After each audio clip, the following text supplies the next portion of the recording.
platforms as a rival to ChatGPT. Elon Musk and JP Morgan CEO Jamie Dimon, meanwhile, are both warning AI will be smarter than humans and transform society.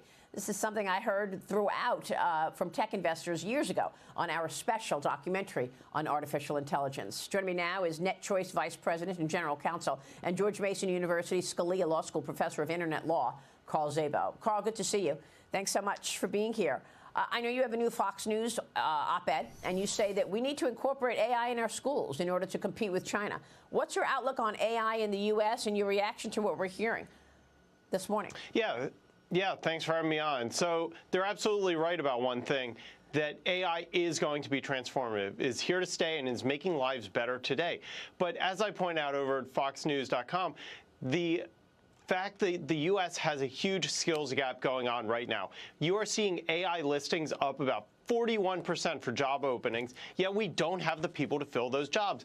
And that's where education becomes necessary. Today, almost 50% of the AI researchers around the world come from China, while only 18% come from the United States of America. So what we need to do here in America is we need to begin training the next generation of the workforce for the next generation of technology.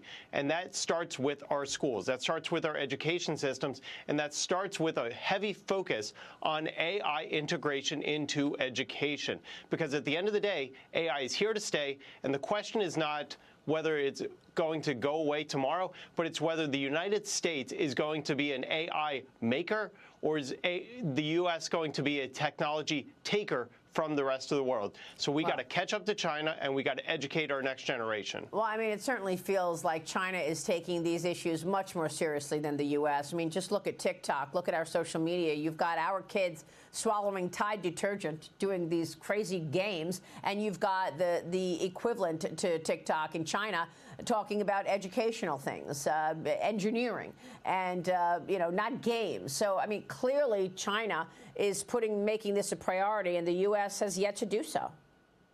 Yeah, absolutely. So right now we have Microsoft developing AI technology actually in Beijing, which is a huge security risk.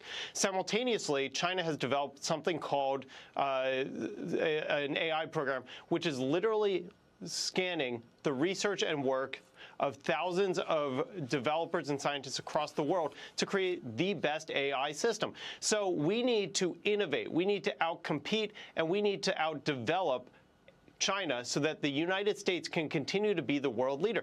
And one of the greatest threats to that right now is actually government intervention. We are seeing a latest effort to create kind of an FDA-type certification for AI innovation. And what that means is the U.S. will be way behind everyone else. Well, let's not forget that China has been stealing intellectual property from the United States for decades, and there's no accountability. We don't hold them to account for doing so. Rebecca Walser, jump in. Yeah, Maria, I mean, China has a lot of things that they do. They take education a lot more seriously when they actually tell their students they can't even play video games during the week. So we could take a lot of lessons from how serious they make their children focus on education in this country. Yeah, it's a great point. Carl, real quick before you go, your company NetChoice facing 2 Supreme Court cases against Texas Attorney General Ken Paxton and Florida Attorney General Ashley Moody on determining the future of free speech on the Internet. Where do these cases stand, and tell us about it? Yeah, thanks. This is actually one of the most important cases that we are seeing. This and a case by the attorney generals from Missouri and Louisiana against the Biden administration. Let's remember, the Biden administration leaned heavily on social media platforms to remove COVID information, leaned on them to remove Hunter Biden laptop information.